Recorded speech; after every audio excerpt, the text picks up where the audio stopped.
I'm like, no, mom, I dropped her. I dropped her. I said, and when little kids make fun of her, like, what, your mama dropped you on your head when you were a baby? I'm like, that's going to be true for her. Mhm.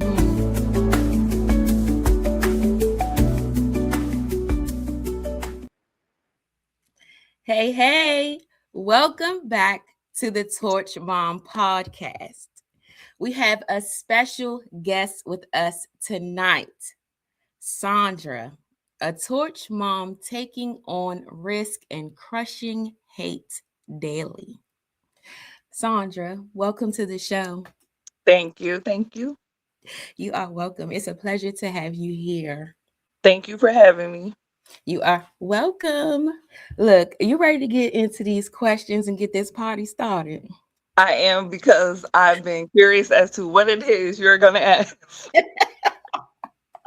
Okay. Well, let's get into it so you don't have to be curious no more. All right. So, what was your childhood like? And how do you think it shaped the woman you are today?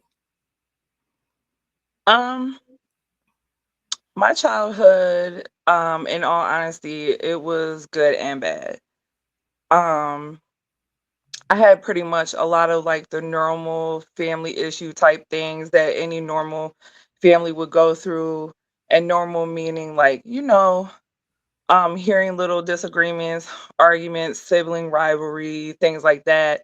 Hmm. Um, uh, punishments, parents gone, whatever. Hmm. Then I did um go through things as a child, traumatically, but my siblings did also. Well, I should just say myself and my brother really did. Um, because okay, so let me rewind back some. I have myself and then my brother and sister, Hmm. from my mom's side that I really grew up with.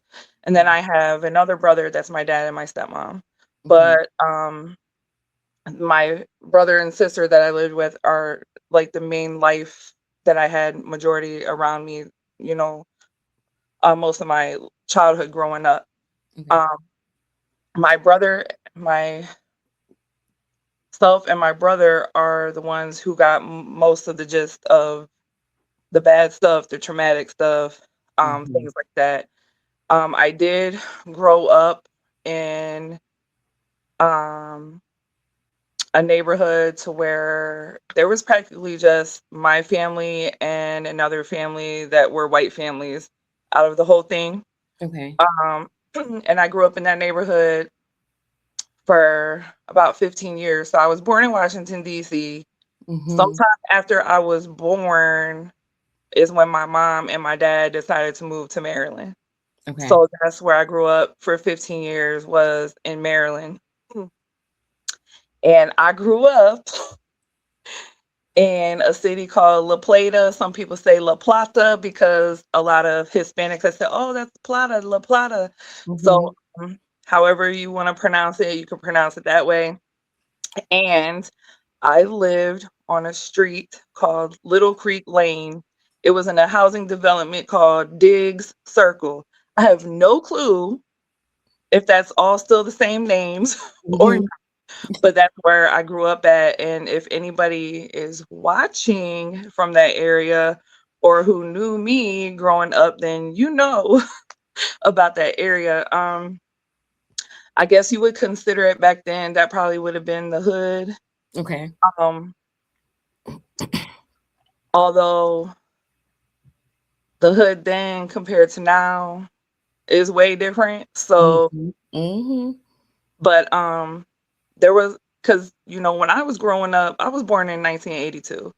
Okay. So when I was growing up in the 80s and 90s, from my understanding, once I got a recollection of what street life was and what wasn't right and what was wrong and stuff like that, um, there was street codes, there was rules, there was things in the hood that were set in place to especially protect women and children, Hmm. not have them involved in a lot of things. So though I did see and hear a lot, it would get swept real quick if you were walking past, kids walking past, things like that. So I did grow up in a rough area, but it wasn't as rough as you would see hoods nowadays, or maybe Mhm. I don't even know how that area is now. It could be way worse than what it was when I grew up. Cause like down the street, there was a guest little parking lot, just a one slab parked in front of some woods, for maybe 7 more cars apart, possibly for guests, just extra parking. Or Mhm. and I remember looking down the street or coming outside because it wasn't that far from my house, and a lot of people would park over there. They'd be sitting there drinking, smoking, partying, being loud, and rap music, and they talking junk and stuff like that. But when you would hear it or stuff would start breaking out, they would leave and they would go take care of it behind closed door or elsewhere. They wouldn't. It was a time. um, and so um a lot of who I am today is because a lot of the things that I seen and heard, and a lot of the people that I grew up with. I got bullied as a kid a little bit here and there. Um, let's see. I was pretty much the only white girl in the neighborhood. So when I did take a liking to someone, when I started getting in that mode of liking boys and stuff, of course, I started Mhm. liking black boys and things like that. And um I started being made fun of and like Sandy got jungle fever. Oh my God. So I end up going through. No, King. Sorry, my dog. He hears a noise. King, no. Talking back. No.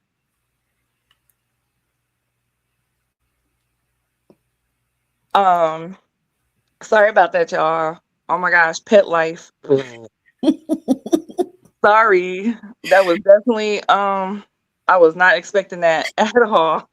But anyway, so yeah, so I was growing up in an era where it was still very not common for races to intermix, and it was kind of weird for people to even hear of somebody like in a different race or whatever. So I Mhm. guess that term came about, and they had it in a movie, and I forgot what movie it was. I think it probably was Jungle Fever. I Mhm. think Jungle Fever came out around Mhm. that time. I was young. I was in elementary school. Yeah, because I don't know when it came out, but I know that's the name of it. Yeah, I think it was Jungle Fever where that whole little song came from. Mhm. Um, so um, why probably people are wondering, well, why did your mom and dad move there or whatever? When they moved there, I don't know if it was a completely, all black neighborhood at the time or not or whatever. I Mhm. don't know. I just know from the time where I was able to start going outside and playing and doing things that at that point I noticed it was just my family and then the other white family, and then that's it. Mhm. And Um, you communicated with that family? kind of. I Okay. tried, but they were very secluded. They were very standoffish. The mom did homeschooling back then with her kids, and she Mhm. just kind of had them stay to themselves. Every now and then she would let me play with her kids, but I don't think she really wanted them to be out and about and around many kids out in the neighborhood because she wanted them to grow up um differently. And I'm not saying it in a wrong way. I think she Mhm. Mhm. didn't want them to get mixed up with anything. So she just decided to keep them, you know, under the roof, and they would come and go. So if Yeah. they did anything, they would. I mean, just like kind of nowadays, a lot of people don't want to stay in the hood to do nothing. So they go outside of where they live and go do whatever they wanted. So they back then were kind of, like that. And I don't know if it's the real reason why But I know for a fact that we did stay there and things like that too. That one thing that stuck with me my whole life is that my mom did not like the way that she grew up. Um, Mhm. Obviously, she was born in a time where there was major racism. So there was segregation and things like that. And um, my mom told me that in the neighborhood they lived at, she wasn't allowed to interact with anybody that was not white, Mhm. and things like that, and how she ended up meeting a nice little girl that happened to be, I think, down the street. She said it was a long time ago when she told me, so I'm just trying to go kind of off memory a little, but Mhm. and she was like, she was the sweetest girl she ever met, and she really wanted to try to keep, you know, trying to interact with her. She only had maybe a few interactions from what I remember, or maybe just one, because I think she ended up being told she's not allowed to talk to her or whatever. But Mm. what hits me is from that just little bits and pieces that I remember, even if it's not maybe in that exact formation. Mhm. um, what I took from it was what she said was she told her mom, or who whatever parent, whichever parent, my grandma, her mom, and her dad, or her stepdad, whoever was there at the time raising her, she vowed that if she and when she ever had kids, she would not raise them up to be how she was raised, especially basically to see Separated from the. color. Mhm. Um and she didn't. She kept that word Apparently. for herself. And Mhm. honestly, I appreciate her for that, because it's part of who I am today, and it's why I can love on people, and it's not gonna bother me what they look like, or anything like that. And sometimes I have, even throughout life, many different times, especially when I was younger, I would be so blind to even who I was talking to as far as skin color at times, because I was raised up like it doesn't matter the skin Mhm. color. Um, Mhm. what matters is how you were being treated. And that Mhm. was just by people on the street, friendship or relationship wise. Like, it doesn't matter about skin color. What matters is how somebody is treating you. That's what matters. And that has always stuck with me. And I don't know, I've just always been thankful for that, because I can't wrap my head around how some people were raised to still see skin color. And a lot of people try to beg to differ, but you aren't born that way. You're not. You are taught that, because if I'm white and I'm not racist, how am I the way I am then? Mhm. If it was Mhm. a born thing, Mhm. I was taught, my mom made it her personal goal to make sure that we loved all people. Point blank, Mhm. period. I mean, that's as simple as it gets, really. Mhm. Um, Now it probably made a lot of my family members uncomfortable. I bet. Yeah, because back in her time, it wasn't the same as it was with her raising you guys. So, who would you say after childhood you were before becoming a mom? What did your life look like then? What were you passionate about? I was very passionate about my friends, my few very close friends I had. I always just wanted to be with them and do fun things with them, and that really wasn't honestly much until teenage life, teenagehood. Okay. Um, like I said, my childhood was hard for me. Growing up, there was a lot of traumatic experiences that I went through. So the friends I had in school through elementary and middle school, like, we were friends, but I could never get close to people, I guess, to a point where, you know, it would always be fun to try to like be around them or something because Mhm. it would be seen by their parent with something in me. Maybe they didn't want their Child child around around. me, or Mhm. how I talked or acted at certain times, or how I was being raised. I don't know. And this isn't just um white people. This would be black people too. Mhm, mhm. We come from both sides. You know, it was kind of struggling, trying to keep friends, trying to be involved with anything. Um, it was it was hard. And then um, especially like when my dad and my mom split when I was probably like 2 or 3 years old, things just were bad. And you know, as I got older, I saw my mom maybe have a boyfriend or two, and there was one in particular when I was in my tweens that just was a scam artist, narcissist, type thing. We lost our place of living where I lived at for 15 years, and I just saw a lot of abuse since I was, like, younger, Mhm. and manipulation and things like that. And back then, I didn't know what manipulation was, narcissism was, but it wasn't talked back then. It was just physical, always physical, Mhm. physical. Mhm.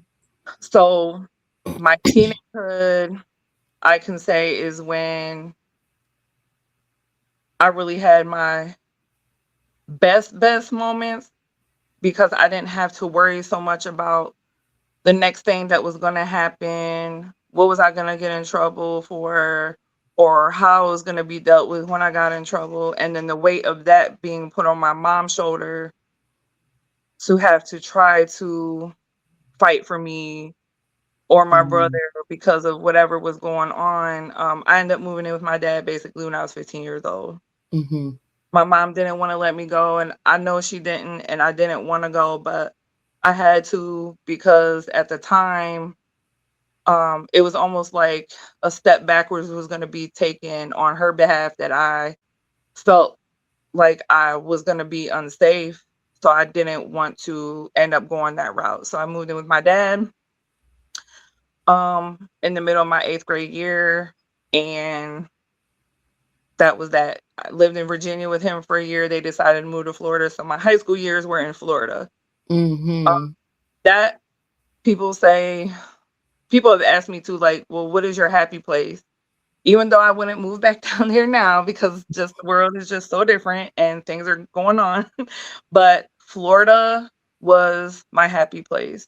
Mhm. I think being in the sunshine all the time, and that's why they call it the Sunshine State. I think that sun blazing every day, the warmth, the weather always being more warm than cold helped my issues that I was struggling with because I was struggling with heavy depression, major anxieties, trauma brain, all that type of stuff, and that played a big part in my healing, Mhm. getting up that vitamin D, every single day. But of course, back then, as a teenager, I wasn't thinking about vitamin D. I was just thinking about I lived in Florida and had to start over making friends.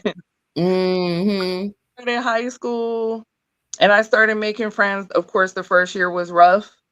Um, but as time went on, I ended up developing a couple friendships to where I had best friends, and they were like my main few. And then one out of the few became like my most bestest friend ever. Okay. And we hung out so much, and that was like my favorite time. That was my favorite pastime, favorite thing to do. Like I didn't want to do anything else but hang out with my best friend or the group of us, Mhm. because we all knew each other. And like when you live in Florida, if you're broke or you're a teenager that don't have money, there's still plenty to do. There are many beaches to travel to. There's like so much you can do being broke. So we would do a lot of stuff. Mhm. Um, and my first job was Disney World at 15, so I could get myself and 5 friends in the park. So we would Y'all was good. yeah, so we would be there sometimes, or you could even get into like the teen and adult area. It used to be called Pleasure Island on Disney, where they had all the clubs and the BET soundstage and all that stuff when all that stuff used to be out, and teenagers would get a non-alcoholic bracelet and it would be $20 to get in, and you could just get in and bar hop, you know. Okay, that's right. Yeah, so back then it was so different than nowadays because there wasn't really technology. You had the paper cameras, Mm-hmm. the scrap cameras or whatever. We'd have that, trying to take pictures, flipping it around, trying to do selfies. Then, that's how we did it. But those were my best years, as far as me being able to really fully be a kid and not have to worry about, like I said, this stuff I was going through when I was living with my mom. Not saying my mom did not give us best times and best years and things like that. There was just stuff in between, That was rocky. like if you were to write a paper, just stuff in between the lines, as you're going. Um, and I also had to become a bigger sister than my age to help out. So my mom had to work a lot too. So I had to step up a lot and be the caretaker and Mhm. things like that. And I know she didn't want that for me, but she didn't really have a choice like that, Mm. and I understood. But I would feel stuff being so unfair. It was just hard back then for a lot of parents. And I mean, it still is like that to this day. Mhm. Yeah. But I mean, at least now there's still some things available to compare to as back then. But a lot of the traumatic experiences, abuse that I dealt with, some of the bullying I dealt with, um, things like that shaped me into part of who I am today, as far as being so for the fight against it. Mhm. Like, I cannot stand domestic violence. I can't stand if I'm living next door to somebody and I'm hearing somebody get beat. I feel like, no, absolutely not. Like, I have to be the one to do something about it, but I know I can't. Mhm. And there are many times where I want to call the police, but in certain areas, people are like, don't do that, mind your business. And that is a hard pill to swallow. It's so sad that certain areas you're in or places you live in or whatever, there's a code that you better not. Yeah. And because I'm against so much abuse. I've been through many different types of abuses. It's ridiculous. So I'm all for standing up against for all of it. Um, I do not tolerate obviously racism. Mhm. Mhm. I do not like it at all. And getting older and older, I'm honestly nowadays I'm seeing it on both sides. Yeah. And it's really sad, especially with me having mixed children. So it really puts a fight in me for that too. Why skin color should not matter. And that's how I grew up. That's what I grew up with. It doesn't matter your skin. It matters how you're treated. Like, that always plays in my head when I hear something. I'm always hearing my mom back to that moment in my life where, and I'm like, how was she in a time period having raising kids like me, being able to say this? But nowadays we're in stuff and people can't realize it still. It just blows Mhm. my mind. Yeah, So it's like that. But it's something that is crazy, but you just keep on moving. You allow people to be who they choose to be. As long as you're not that person, you just keep on moving like that. So it is what it is at the end of the day. As yeah, long as we teach our kids and keep it going that way, I think that's the biggest thing that matters right now. It's it, how we raise the next generation and how they speak up. So now we talking about the kiddos. What were your biggest fears or anxieties about becoming a mom?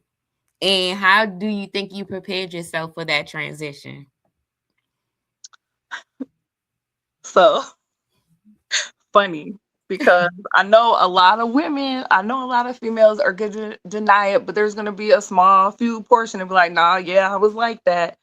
But some of us girls, when we're young, when we're playing with dolls, we're always going to be like, oh, I can't wait to be a mom. I'm going to dress them in Nike and Adidas. And, you just already with your friends playing with dolls. Like when I have a baby, just and some people feel like that's not normal. And yes, it is because it's just kids having an imagination and saying what they would do when they have kids or whatever. Like they're little. What are they talking about?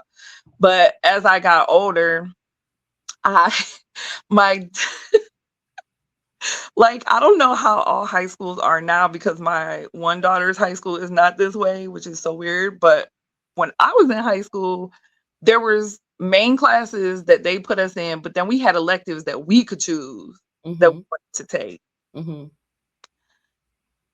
And there was one class, I think it was my 10th or 11th grade year, but my stepmom and my dad were like absolutely not wanting me to be in this one class, but I kept swearing up and down that it had nothing to do with whatever it was they were thinking of, even though deep inside it really was. But I took childhood education Uh-huh. 1 and 2, Mhm. and they were like, "Why did I wanna do that for?" And I said, "Because it was just an elective and I wanted to do it," and, like, I don't remember what I told them, but it was some form of an excuse, like, "Because I wanna do that, I wanna learn about kids, what if I wanna take care of kids, blah, blah, blah, whatever." But in reality, I had met someone and I kept thinking about, well, if we have kids, I'm like, oh, I'm gonna take this class because it's gonna help me know how to do certain things. So I took child because I think it was back then called childhood education. Mhm. I took 1 and 2, and they teach you the basic stuff, the cooking, the cleaning, the caring for a child. They go through the different stages, the pregnancy, all the stuff you could learn. They teach you about the medicine intake, everything that you would probably learn now for childcare, even to have a daycare, something like that. You learn so Mhm. much of that stuff. Um, you it's just childhood education. And so I took it, and then it was the class where eventually you got to carry around the mechanical baby. Oh, And my class had that. So yeah, um I named my baby Isaiah Antonio Romero, and I said that was going to be my real son's name had I ever had a son. Like I was being very detailed at that time, like as if it was my real child. I even picked out the Hispanic little boy doll baby. And when I bought it home though, I got a look from my stepmom like she just kind of gave me this weird look and laughed like I don't know what her thoughts were, honestly. Like maybe she just could not believe that really wanted to do this, and she probably knew in the back of her mind, like there is a reason why she's doing this. Um, and yeah, that class. A lot of people said that kept them from wanting to have kids. That didn't phase me. I So had that was like that's what had you prepared already. like kind of, yeah, but when the real stuff really happens, that class don't really prepare you as much as you would think. Cause even though I had to carry that baby around with me for the whole entire, I think it was a whole weekend or Mhm. the rest of that week of school and the whole weekend, I had to have that baby and I had a job. at this time too.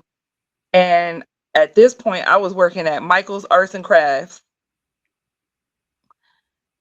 I had to take the baby to work with me, Mm-mm. to take it everywhere with you, because it's programmed to where you have to feed it, change it, and spend time with it. And when you're doing it, you had to keep your key kept tied on you the whole time, because then you had to put the key in the back of it, and because that was whatever it was crying for or whatever. When you put the key in to do what it needed to do for the baby would stop crying, and that means you tended to it for whichever reason it was reading through the program in the back. Mm. So like, and you would have to do it until the baby wasn't crying no more or anything. So we had to carry it in the carrier too. If we went places, we had to carry it in the carrier. We had to put it in the car properly. We had to take it out, carry it with us wherever we went, because at any moment the baby could cry. And if we left it alone or we abused it, it would be able to program baby abused, thrown, left. Oh my gosh. It would say, because it would be locked up, so the teacher could get inside and read the program, like how long you left it crying, was it injured. So you had to carry it like it was a baby. Mhm. The point of this class was, yes, to learn about childhood education, but they were trying to do it for teens, especially in high schools, because this was supposed to help you refraining. Basically, I think that's what they were doing it for, like showing you the reality of what it's going to be like when you have a kid. So Mhm. education, so use it when it's time. My mind was so gone and oblivious. I was looking at it the whole other way. But so yeah, I walked into work with it, and um, they're like, "What is that?" And I said, Mhm. "Oh, I gotta carry this baby for my class or whatever." And they're like, "Oh," they were like, "Well, you can't keep it up here at the cash register with you." And I said, That's "But I deep. have to keep it with me at all times." And they said, you're gonna have to leave it in the break room, because we can't have it. You can't have that out here. And I said, oh my God. I said, but I have to be able to get to it right away if it cries or anything like that. I said, this is part of my class and grade. And they're like, okay. They were like, that's fine. And they were laughing at me while they were talking to me. And they were like, this is crazy. And I'm like, well, this is reality. Like, what do you want me to do? Like, and they were like, well, we'll come get you if, we start to hear the baby cry or whatever. And at some point, they had to come get me or call me over the intercom. And I had to go to the break room, and I had to sit there with that baby until it would stop crying. Mm-mm-mm. So during your pregnancy, what was the biggest challenge you faced? Being scared to push her out. Mm. I was so nervous when I was pregnant with my first child, um, because oh my God. I just remembered my first child. So I didn't find out I was even pregnant with my first child until I was, what did they say, 26 or 27 and a half weeks pregnant. What? Yep. And before, yeah, I didn't know because my clothes were still fitting. I was still getting periods. Yeah, I Like, can't say what like that because I was 16 weeks when I found out. So, but that's longer though. that's over 6 months. Yes. Shut up. Right. So, when the way I ended up finding out that I was pregnant was, at the time when I was with my oldest girl's father, Mhm. we had went to a water park with my friend and her boyfriend, um, and we spent all day out there, and I was belly flopping on slides and waves and all that. You know, nothing fazed me at all. I was in a two-piece walking around. Like, What? I didn't notice anything. Like, I don't even think I even realized movement because I every now and then, some people say you can't, but I don't know, but I always every now and then would feel like I would feel nerves popping around in my body anyway. So if the baby was kicking, which she was, I probably was thinking it was some nerves, just Mhm. little triggers of my body or something. So it didn't make me think of anything. But it was about a week or two later, I really started struggling with um like my area down there. Like when I would pee, it would start to hurt and burn. And I didn't know what it was because I never had no issues down there my Okay. whole life up until this point, I guess. Mhm. And it got so bad I told the guy who was at the time, like, it hurts so bad when I pee, like I have to try to hold it in and let it drip out little bits at a time. And I'd have to be like each time I was going. And Mhm. so I would get in the shower and try to water down the area, whatever. But then it got so much worse to the point where it wasn't just that anymore. Something else was going on. And then it got to the point because I went a few days like this because I'm like, I don't, I didn't know what it was. Mhm. And then it started being more different and it was getting itchy and all this stuff. And I just did not know what was going on. And I thought maybe it was the soap I was using, whatever. Mhm. And um it got to the point though where I couldn't barely walk. I would be like tiptoeing so slow because I couldn't. It was hurting when I would move because your legs rub up against it. It's getting smushed, and I'd have to kind of have my legs open to even try to walk a little. I called my friend Susan at that time, and I told her because she's the one who went to the water park with me. She was one of my close best friends, I, Mhm. and I told her what was going on and I was crying. She said, "Oh my God, I'm coming over right now." She was like, "We need to get you to the hospital. Like something is that's not right. Like what is going on or whatever." And I'm like, "I don't know." And so she came and she ended up going to the hospital with me and they had me laying up in the bed and they end up going ahead looking and things like that. And they said they were gonna run some tests. And I'm sitting there crying and they had to put a catheter, all this stuff. And she's just sitting there with me and I'm like, dude, I don't know what's going on. I'm so scared. And it was about maybe 30 minutes later, maybe an hour. Um, Mhm. the nurse came back and she said, "Well, we know what your problem is." And she was like, "You have a urinary tract and a yeast infection." And I'm like, "What is that?" Because Like, 'cause I ain't had this before. right. And I was 18 and I never had issues down there. So I honestly don't even remember like my aunties and moms and stuff talking about stuff like this. And if they did, I probably didn't care about it because, I was Mhm. growing up. So I didn't care. So I was like, "What is that?" And they were like, "Well, da da da da da." And they said, "And congratulations. She was like, "You're 27 and a half weeks pregnant." And I'm like, "Wait, what?" She said, "Did you know?" And I said, "No."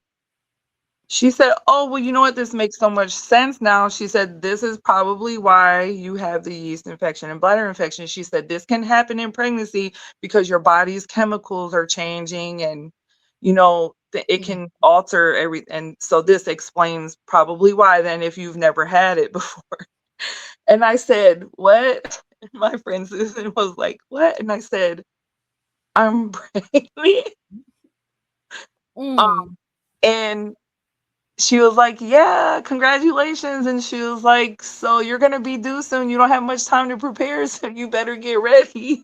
Like, what? And I'm like, "Oh my God." And she was like, "Yeah, you're due." She was like, "You're due October 3rd." according to the measure, whatever, when they ended up going ahead further and doing the checkup and all that. And Mhm. they put the little, and I was like, oh my God. So when I told their dad, he was like, what? Because we're like, how was I doing all this flopping and jumping and pounding and getting my periods and, things like that. So it was very weird because that's why I always thought I was never pregnant because I was always getting my periods because that's what you were taught back then is that you can't get your period when you get pregnant. Mm. And when I was finding out, I was like, "Oh, they lied," because I got Straight mine the up. whole time. Because I got mine, and, Mm. so I was, very nervous at that point, and I was already scared because when they told me already how far I was, that's why I was already scared, like, "Oh my god, Imma have to push the baby out. I'm not ready for this." Like, I didn't have 8 months, 9 months to mentally prepare for all that. None of that, yeah. I had just 2 months, 2 and a half. I didn't have very much more to go. So I was very nervous. I kept thinking about like, "Oh my god, what if I die? What if I die? What if I die?" 'Cause, I remember hearing stories of women who gave birth that would Yes. lose too much blood, and I'm Mhm. like, "Oh my god, like, I don't wanna die," and, like, I was just so scared. Um, but when she was born, I was pretty much okay, but when we got home, I was having the, postpartum very bad, which back then, I still didn't even really know what it was. They probably Mhm. talked to me about it, but I probably wasn't. I was just so out of it and in a shock or something that I didn't really know what it was, but I remember, because I say postpartum now because I know what it was, Right. but had you asked me then, I would've just been like, "I feel really down and depressed." Like, I don't feel normal because I did. I had it so bad because we were only home for, like, a week, and as time progressed, I was already crying about, "Oh my god, what if somebody tries to take her at the bus stop when she starts school? I don't want no one to kidnap her." Like, I was already thinking years ahead, like, "How am I gonna stop somebody?" Like, I was just thinking of all these crazy,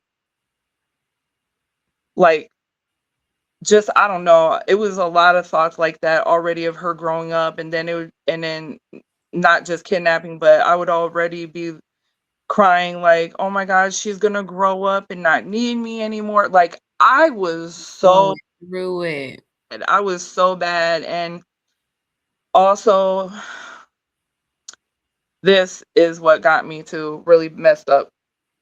Um, and I felt terrible. I didn't wanna touch her for a few days. It was very hard for me because, when one day I went to go ahead and put her in her car seat just because that's where she liked to be. She liked to be still kinda snuggled. So Mhm. we put the little bumper and blankets on the side and just lay her in there to, like, sleep. And, I went to put her in there, I think because I was gonna actually get her a bottle at this time, and when I went to click the car seat handle in, I thought it clicked. So when I picked it up, it flipped forward, she fell out and hit her head on the floor, and I lost it. Mm. I lost it. I was shaking. Her dad came running in and kinda, like, shoved me out the way and like, "What did you do?" And I'm like, "I dropped her," and he was like, "Oh my god, like, you need to be more careful. Why didn't you check?" And I'm like, "I thought it did. It clicked." Like, he actually ended up making me feel worse, and I cried so hysterically that, I couldn't get her, and he didn't want me by her either at the time. So I ended up calling my mom and told her what happened, and she said it was an accident and she's okay, and she wasn't that high up off the ground. She's like, "I'm sure she's okay." I'm like, "No, mom, I dropped her. I dropped her." I said, "And when little kids make fun of her, like, what, your mama dropped you on your head when you were a baby?" I'm like, "That's gonna be true for her." Mhm. And I said, Mhm. "That is so not fair." And she was like, "Sandra, you're," well, they called me Sandy still because I grew up with the nickname Sandy, but she's like, "You're gonna be fine." She kept trying to reassure me, and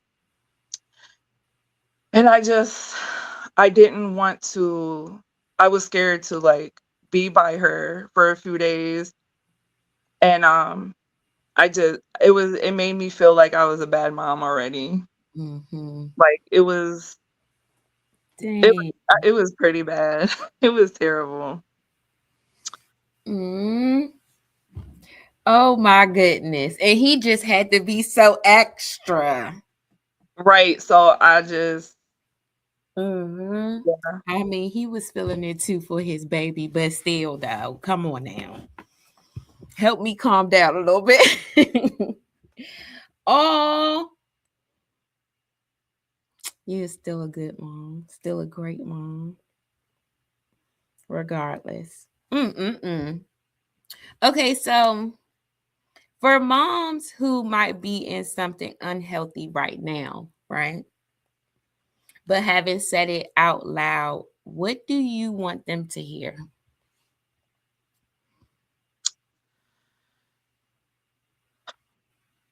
Honestly,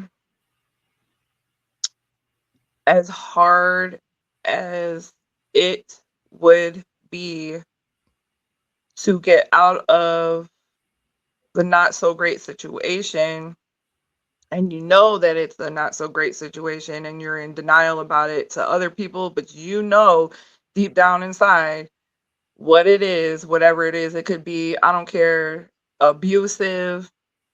It could be, well, anyway, any toxicity in a relationship could be abusive because, so basically, I don't care if it's physical, if it's mental, some form of control, like trying to constantly control finances, um, where you go, who you're with, anything, um, and it's a red flag. You've got to find the strength, even if it's baby steps a day, to get away. Um, you don't want to stay in it too long because you're going to destroy yourself. And if you are somebody who has been in it too long and you're so far in it that you feel like you're just whatever, you don't want to leave, I've been there, Mhm. but something is going to break you so hard to where you realize I should have left, but you're going to be able to leave in that moment.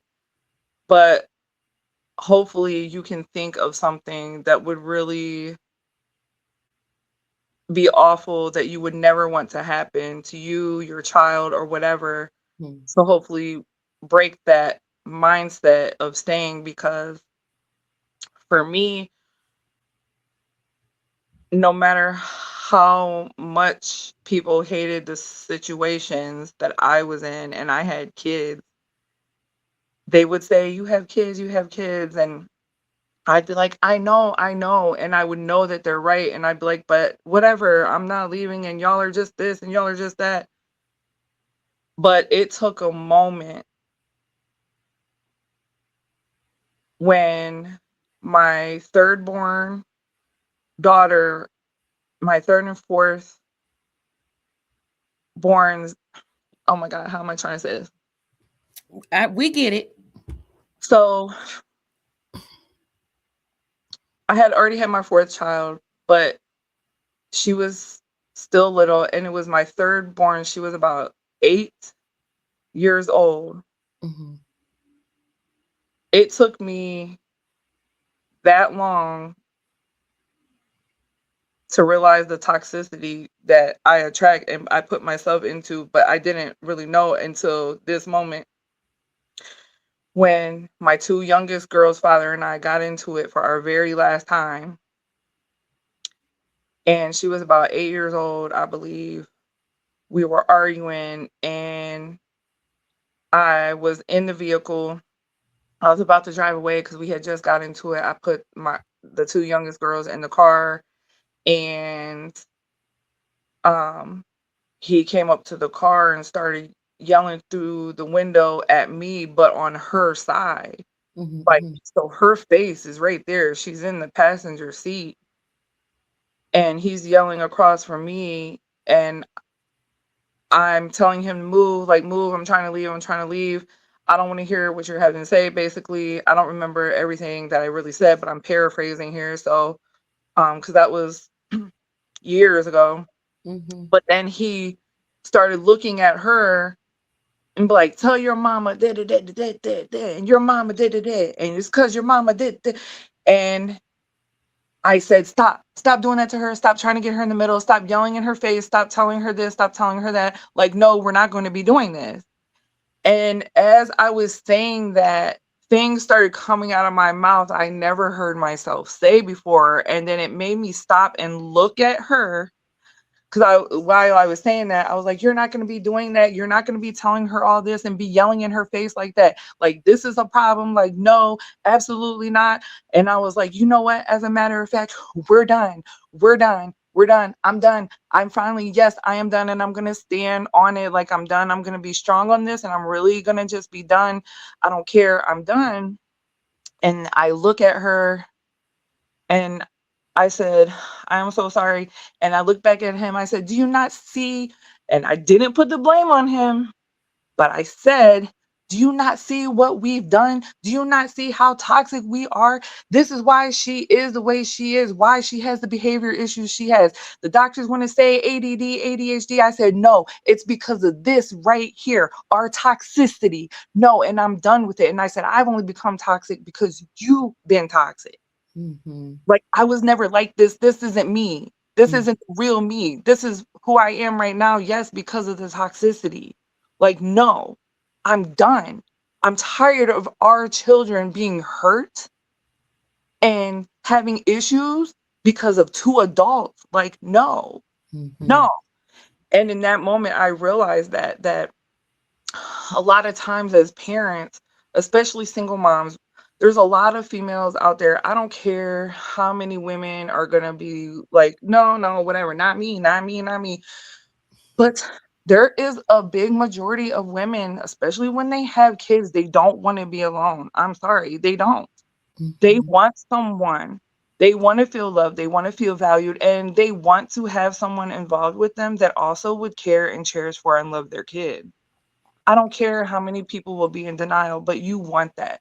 You want to have a healthy, nice family type lifestyle. mhm, And mhm. um my thought process just got lost, but that right there, it broke me to know that It wasn't going to be that. it wasn't gonna, yeah, it wasn't gonna be that way, but it was crazy because um I knew how to get her help too though. I Mhm, try to tell people that, moms really, that a lot of the reasons why our children are the way they are or have behavior issues, stop and look at what you're doing in your life. What kind of things are you allowing in and around your household, the areas you hang out? What kind of people do you deal with? Is there always drama? Is there always chaos? Is there always stress? Is there violence? Because a lot of kids have anger issues or behavioral issues and outbursts because their minds are so wired differently.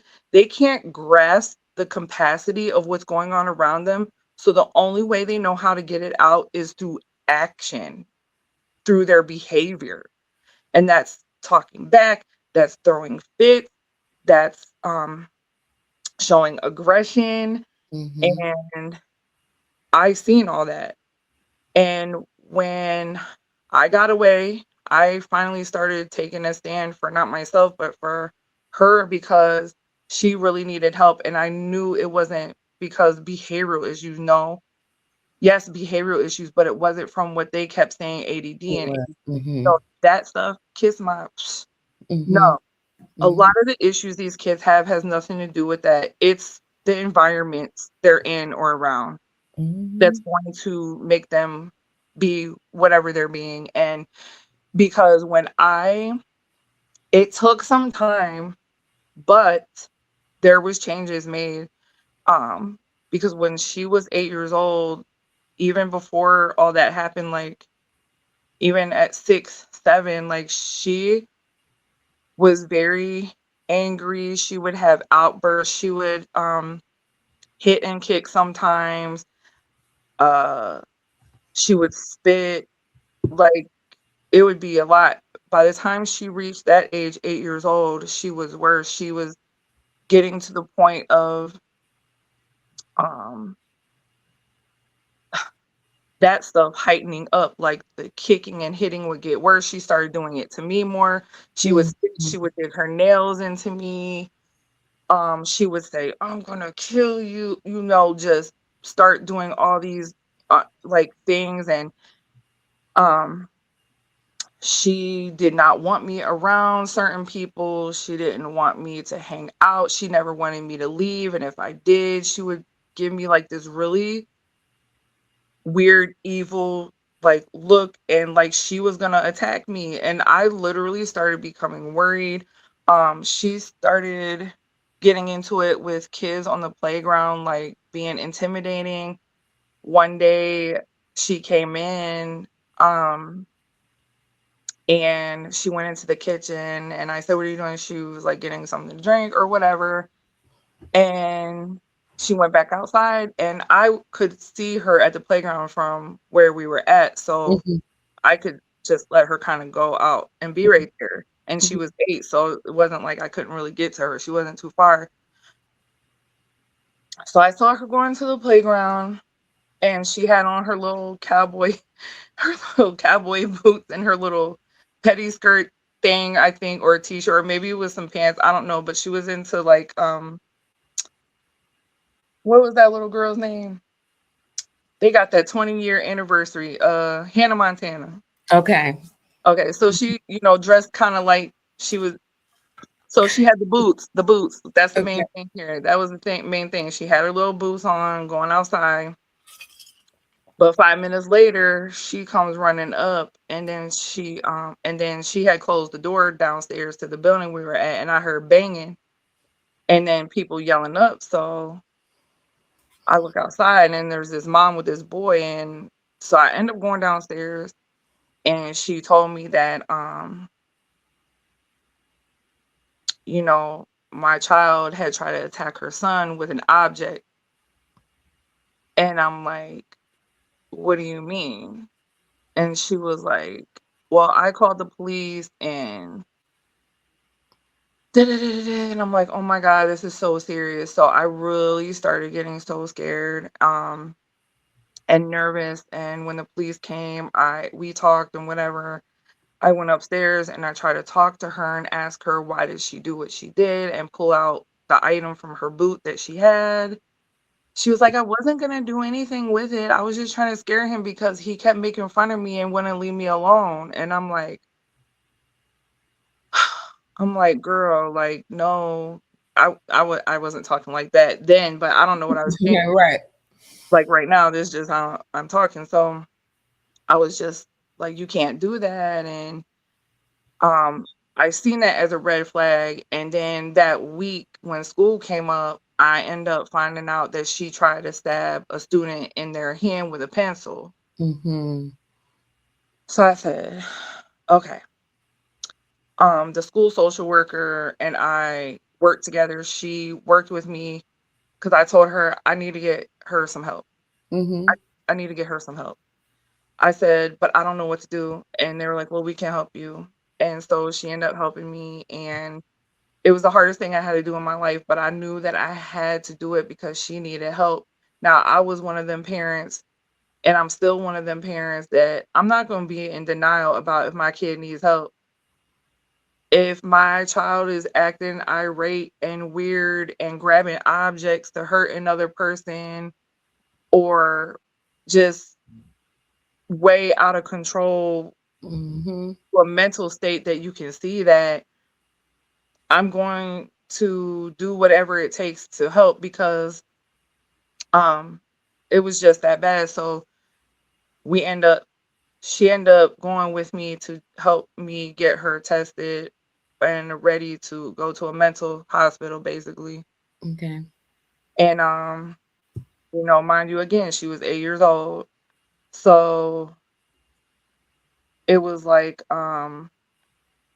it was the hardest thing to have to see her because she was crying and she was like, I don't wanna go away from you. And I'm like, I know, but this is going to help you and I'm not going to leave you alone like that. And I don't want you to think I don't love you because I do. I don't want you to go, but I don't know what to do for you. Like I don't remember everything I was saying, but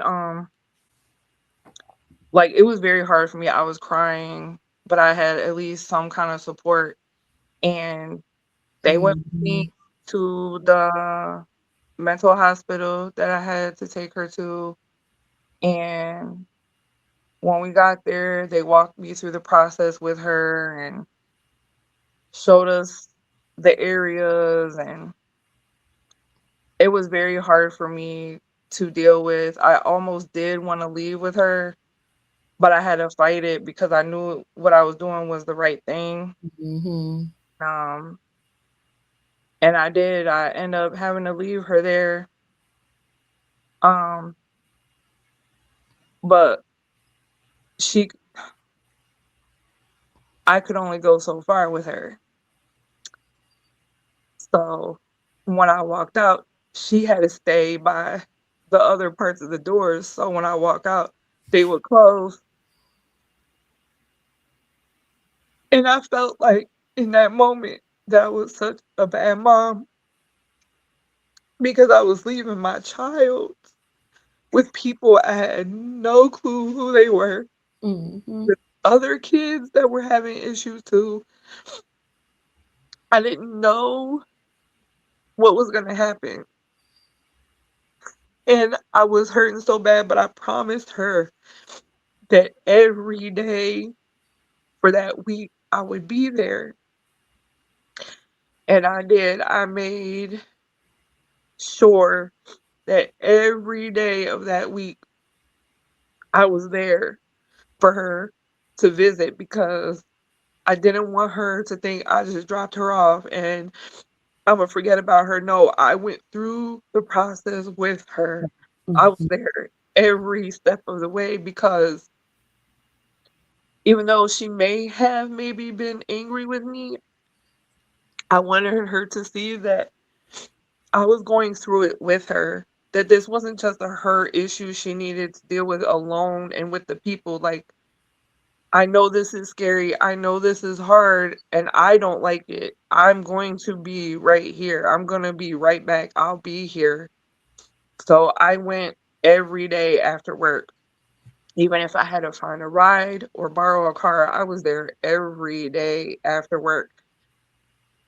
Um, and they even said if she made some progress within that first week that she would be able to leave and they would just come up with like A plan for her. an emergency plan, a regular plan for not only us but for the schools and wherever she would go because that way people would be aware of like her anxieties, her triggers, Mm-hmm. um, because of so much she absorbed growing up, the trauma, the things that could set her off, how she's dealt with, how she's touched or dealt with, could really. And there was different colors that they would be rating it as, so we would know how severe, and if it reached a certain color, we'd have to be like, "Okay, if y'all are getting to this color with her, then you need to back up off her, you need to go back through the process and get her to a point." And that was a lot because, um, even though I would try to help the schools implement it, it was almost as if it was too much extra work. for them. Yeah, and, they would try, but it was like it was halfly done. Mm-hmm. And then on my part, I did try my best as well. Um, a lot of people would say that because of back then, um, I've become very much more, like, I was being way too lenient with her. I was letting her get away with things. I wasn't dealing with things the way she needed to. Even to this day, every now and then I have people, even people I've known forever, try to tell me things because you didn't do this or she didn't get that or and I hate it because y'all don't know me, y'all don't know her, y'all don't know all the things that she's went through and what she had to endure or even absorb mentally to why I deal with her the way that I do. Mm-hmm. And then it became how I dealt with all of them to a point really because even though my older 2, um, weren't always with me, like, I started treating them all the same and doing all the same things because it was like, I don't know, it was just like an awakening for me to find other ways to deal with her, and I even ended up having to take parenting classes at some point to learn different disciplines and things like that because, um I mean, that part, though, was way before her, but a lot of the things that I had learned, I started trying to implement because, um, that just being rough with her, talking to her any kind of way, yelling, even though I have done those things, because 'cause don't get me wrong, I have gone into regular parent mode where it's kinda like, "You know what? I don't even care about all that stuff. This is da da da da da da da, and yeah, I don't care if I'm yelling at you," but then that guilt would come over me because a lot of people call it mom guilt, but for me, the mom guilt was different than the, "Oh, I just yelled at her. I can't believe I just did that. I shouldn't have been so harsh." Yes, it was that part for me, but it was also, "Oh my god, I can't believe I just yelled at her," knowing all the trauma Mm-hmm. she's dealt with having Alrighty. that Mm-hmm. yelling. Because there's a difference between yelling at a child who's never been through trauma and having mom guilt, and then yelling at a child who's been through hella trauma with yelling as mom guilt. So it's almost like you're feeling double mom guilt. Mm-hmm. Um, it was very, it was just very rough. So a lot of people tend to feel like I'm very lenient with my kids. I let them get away with a lot. I let them talk way too much how they want. Um, like they don't really have too many borders. I talk more like I talk more to them like they're my friends than kids at times more so. Um, and it's not really that because I am their mom and do I am Discipline them.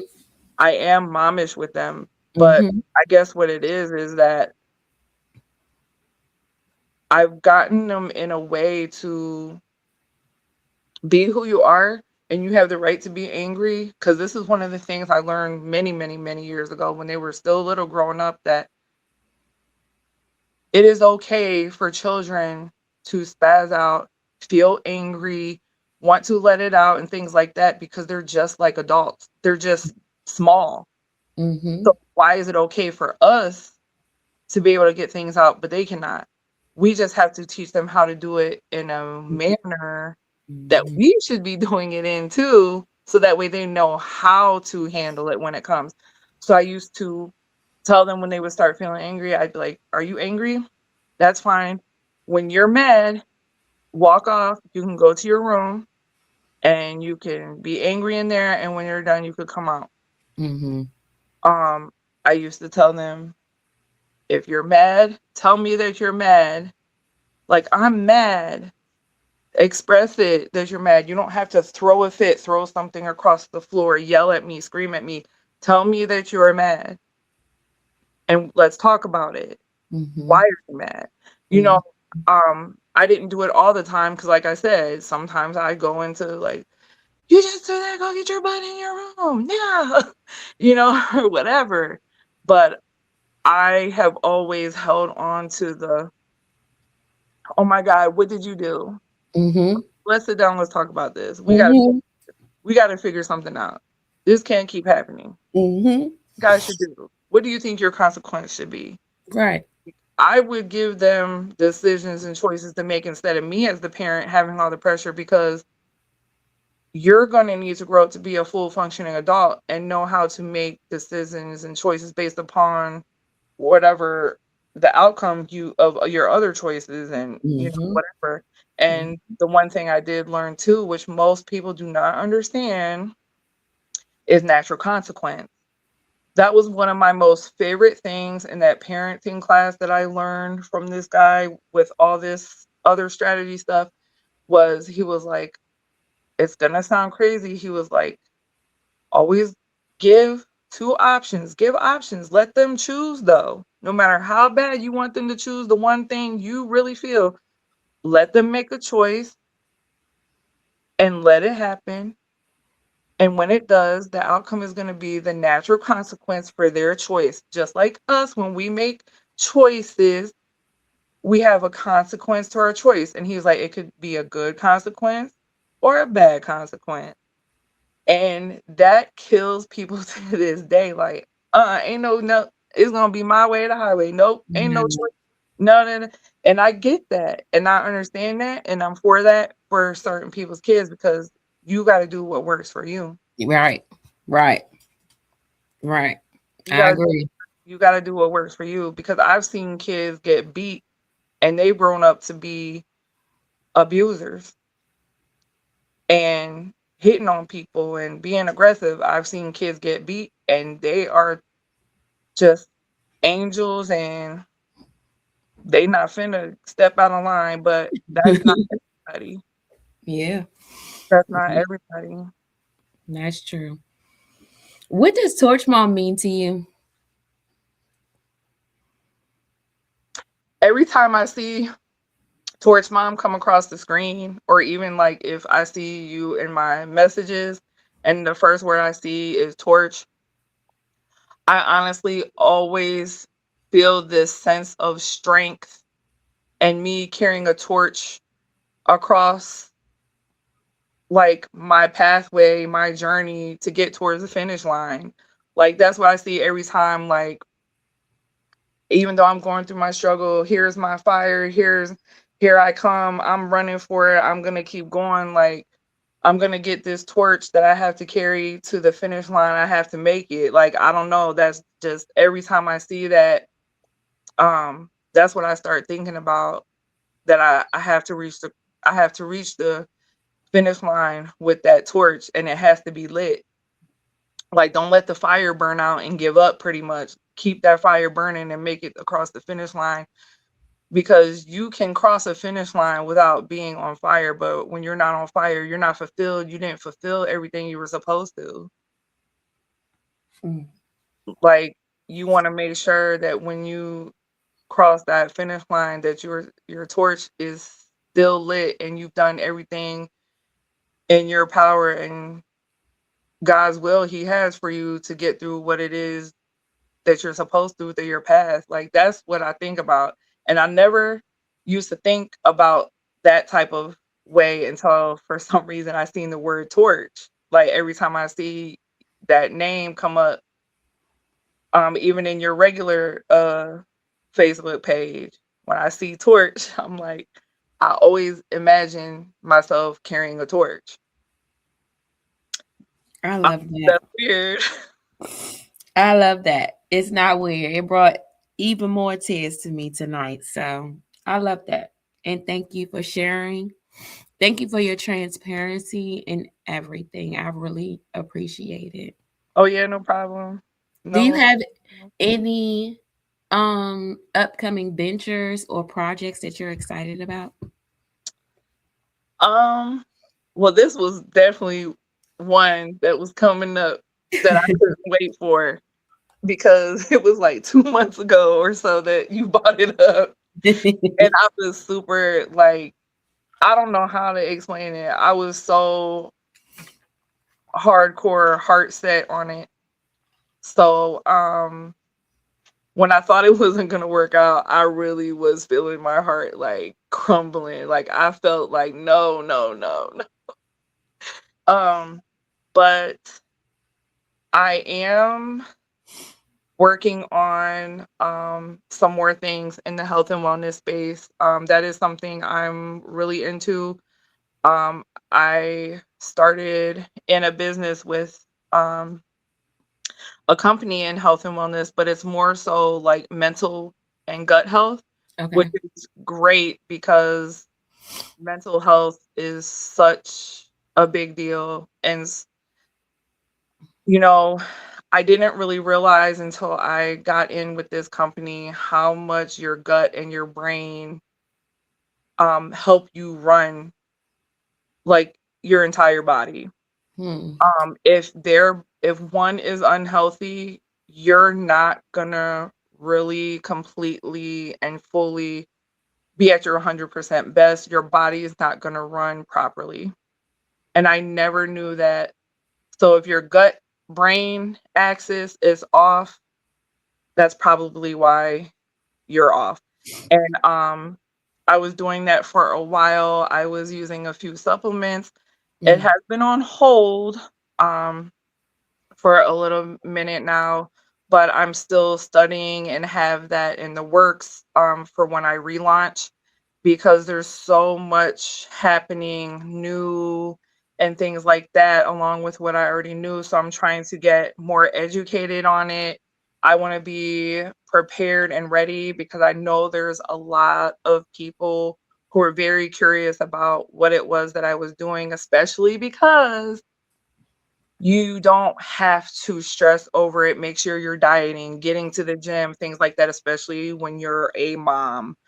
mm, You don't have time for a lot of certain things.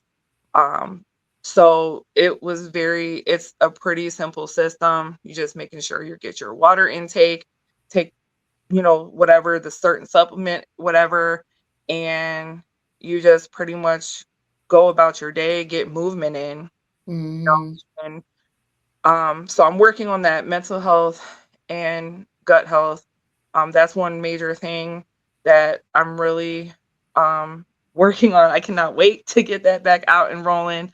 I had a few setbacks, but I'm working on that, and that'll be coming back eventually.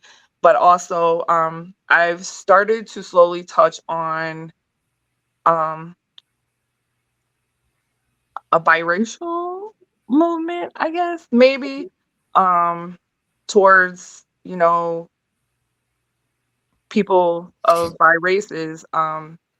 There's just been not only hate against towards whites and blacks, um, even though it seems like that's the majority you ever hear about is whites and blacks having just so many issues.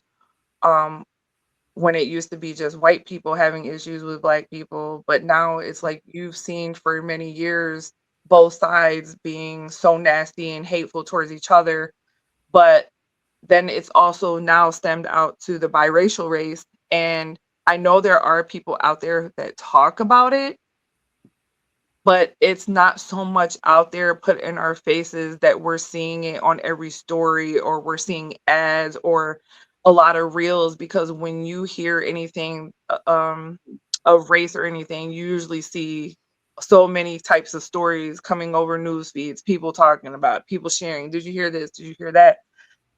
And with me having biracial kids, I've seen them go through a lot of hard things in life, and I probably should have started it years ago when it came to me, but I was just so nervous.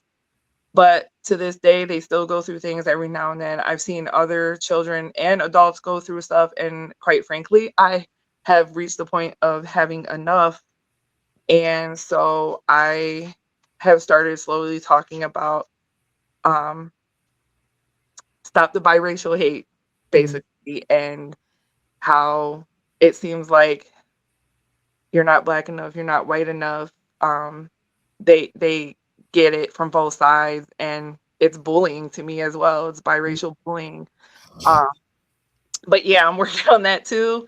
And, there's probably a lot of other things that I'll start up as well, but I just want to get myself out there, be more transparent with people, have people get to know me more. There are so many, many, many details and so much more that no one gets to hear on this podcast about my life, but we can always go back and talk about it at another time Yep. because there's so many holes.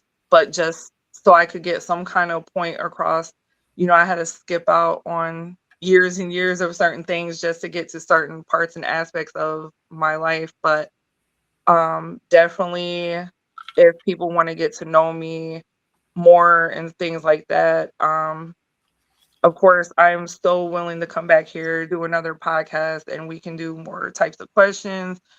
We can do probably certain topics, or even, Mhm. just people follow me to get to know me. For me, my Yep. brand, people usually say, you got to have a brand, you got to have a niche to make it. Well, I've finally come to the realization that me is my brand, whether I end up with a company doing mental health and wellness, or I do my biracial awareness thing, stuff like that. That's all a part of me. Me telling my life, me having bad days, good days, going to church, not going to church, whatever is all part of me. So if I share that on my page, that's all me. I am the niche. I am the topic. My life is, so there's no brand name. There's no certain one topic that I'm gonna be on. I try not to be all over the place so that way it can be kinda all fitting together, and I try my best not to share other people's stuff just because then it will take away from getting to know me as a person, Mhm. Mhm. but I will shout out certain people like this, we're collaborating, we're Mm. collaborating collabing together, and we're Mhm. working together to get to know each other, but to also put each other out there on both sides for, hey, this is what you're doing for moms, and you're putting your podcast out there. You're giving people a chance to come out here and speak, and then it's giving people to watch the person being interviewed and maybe having a chance of other people saying, "Hey, I wanna get to know more about what's going on with this person, like, let me go follow them." You Mhm. know, it's like connecting more, and I like that, and that's pretty much it. I'm hot. Well, I am thankful. Look, I'm thankful. Do you have anything else you want to share before we close out?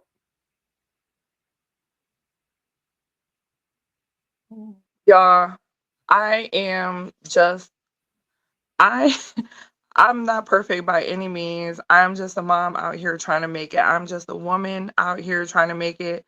There may be days where I may act a certain way, have a little funky attitude, maybe not. I'm emotional. I'm really excited. I'm really energetic, happy. There may be times where you may hear me talk differently, where you might hear me um talk more proper and then get into a way where I have an accent, and it's just because where I grew up, I guess I developed some form of way of speaking because I've had people try to attack me like, "Why you talk like that? Why you talk like that? You're white, you're white." Okay, I understand that, but sometimes my brain just naturally takes me back to whatever, and if I'm into it, I talk how I talk.